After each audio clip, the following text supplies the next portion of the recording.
Hello fashion friends and family, this is Stacy here from Sew Bromo and Elsa Fitzgerald. Today we have the last day of the 3-day fashion school intensive. They're currently working on the drafting leggings class, so you'll get to have a little sneak peek there. Later today we will be wrapping up the day at Madison House, where we are launching the Fashion Heritage Needle Trades Foundation, and we will be setting up the space that we will be using in the library when they are not booked for Airbnb engagements. So come along with us for the rest of the day.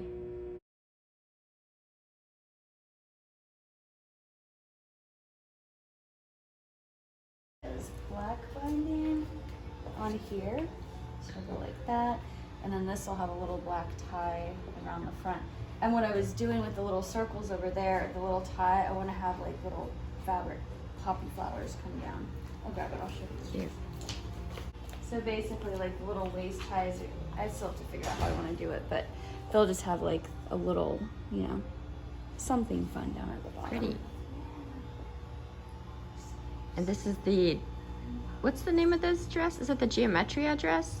This one, yeah. Yes. Yeah. Oh, pretty. And so this was made at the Atelier in Mount Vernon, and this is the rust color? Yeah, rust or copper.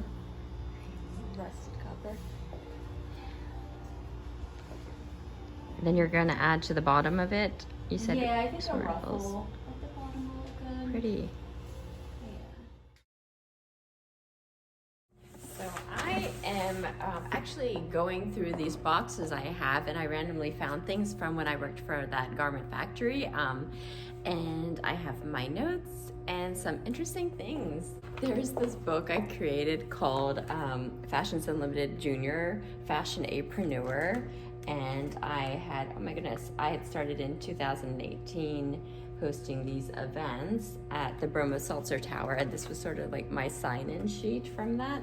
And we actually called that Fashion Business Weekend because I found that people were really busy and didn't have time to, you know, build their businesses, especially if they're doing like a full-time job. So it was really to focus on the weekends and create intensive trainings. I'm just reading my notes. Here I have written in the front page: Guidance Counselor for Fashion World, Fashion Business Weekend, the future of domestic apparel manufacturing in our hands. An industry does not survive by us standing by. Small batch factory of the future, where tradition meets innovation. I always love when people like recite back notes and things that they've written to themselves or just written about the work that they're doing, and looking back in time and how it still aligns with those core values in the work. Oh my goodness, I have the first time we started charging for our classes, and I remember how important it was to move from giving free engagements and knowledge share and actually charging so that it would be more viable. And that was my first check for $435, and that was all the students. And now we actually fortunately are able to make a competitive wage for the work that we are offering. Oh my goodness, I have even the notes. Oh my goodness, back then I was charging $29 for a training, and I have to say that during that time we did get larger groups, but they were not as focused. They were mostly playing on their phones and not as engaged. Now that we charge more and we can do more intimate classes that in some cases can be almost one-on-one, we do have the most diligent students, and we're so excited that we're able to serve them.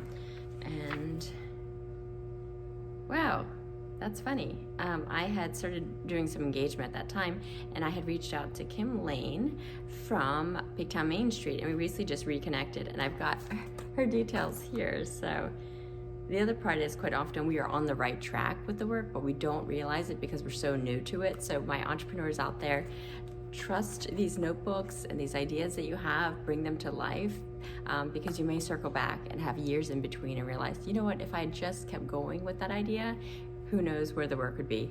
I'm quite happy where the work is today, but it now reminds me to revisit some of these earlier ideas. I have a PO from the original factory that was here. It looks like it was an order for $2,106. It was in 2018.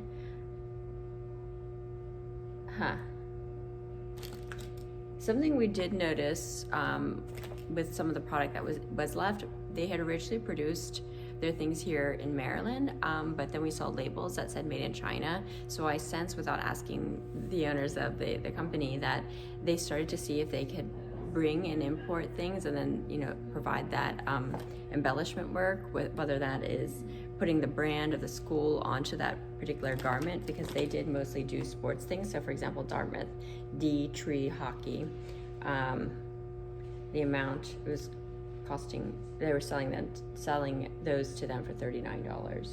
Really small orders, so that's really tricky in terms of that small. So they only did 30 units of that. Not that I'm saying you have to do large volume, but it's going to be tricky to do that kind of production and make a profit. Also, we're going to have a common area fitting room for the floor. That's going to be over here is going to be our library, research library. And we're still setting it up, but can you imagine going from production floor into dressing room? Then we're going to have a green wall here overlooking Baltimore. All right, we've made our way here to Madison House, where the Fashion Heritage Needle Trades Foundation will be headquartered. We are wrapping up the Fashion School Intensive. Later this evening, we will be enjoying a social hour with some rosé and a little bit of a wind down after this weekend. This was where we will be doing a lot of our research and planning for the foundation. It actually reminds me a bit of the Fashion School Library in Marylebone. And then this little closet will be where we store our things. Are you taking a video or is these pictures? What do you think? It's a video. Oh, so cute. See, they do like each other. It's a video. Say hi to the family at home. Get that mushroom bouquet. He gave me a time check this afternoon and I was like, what time is it? Oh my God. I looked. Andrew, I looked fabulous this afternoon, didn't I? You're on video. Hi. Hi. Yes, Albert did look fabulous this afternoon. And His middle name is Fabulous. Fabulosa. Fabulosa. Fabulosa. Yes. Mario. What's the commercial? Hey, fabuloso. Fabuloso. Fabulosa. I remember the Stitchers, like their little program, their radio program, like we're saying hello to you from Madison House. Madison House. Yes, we have Andrew, Nicole, and Albert and Stacy. Yay! Hi. We're celebrating the Fashion Heritage and Needle Trades Foundation, and Andrew has this amazing program that we can't wait to share with you. So tune in to find out more. See you. Yay. Bye. Nicole's like the set designer here. I know, I do. I direct all of the fashion shoots, so. And then what is Albert doing? What's Albert? We have like paparazzi clipping away over here. Sometimes you're just fabulous and you can't help it. Oh, she is a piece of work. Stop it, Mom.